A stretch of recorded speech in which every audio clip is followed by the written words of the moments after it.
চশমা museum, a house of world class, জলট্যাক মোড়, বহরমপুর মডার্ন হোটেলের সামনে। আজ 21শে মে। আজকের এই অভিশপ্ত দিনে আমরা হারিয়েছিলাম ভারতের আধুনিক রূপকার, দেশের কনিষ্ঠতম প্রধানমন্ত্রী রাজীব গান্ধীকে। তামিলনাড়ুতে এক নৃশংস আত্মঘাতী হামলায় থমকে গিয়েছিল এক দূরদর্শী প্রাণ। তিনি যুব সমাজকে দেশের চালিকা শক্তি হিসেবে দেখতেন। সেই কারণেই 18 বছর বয়সে ভারতীয় নাগরিকদের ভোটার অধিকার দেওয়ার ঐতিহাসিক সিদ্ধান্ত তার সময়ে নেওয়া হয়েছিল। এই মহান ব্যক্তির আত্মবলিদানকে সামনে রেখে সান্টা ফোকিয়া ক্লাবের তরফে রাজীব গান্ধীর মৃত্যুবার্ষিকী পালন করা হলো।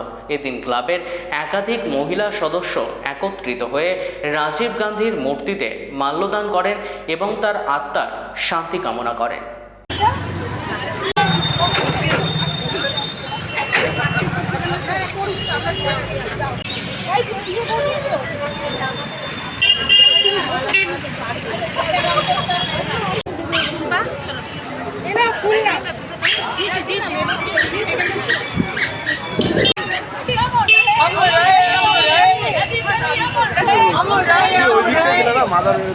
আমাদের প্রায় নামযোগ্য শেষ হয়েছে, তারপরে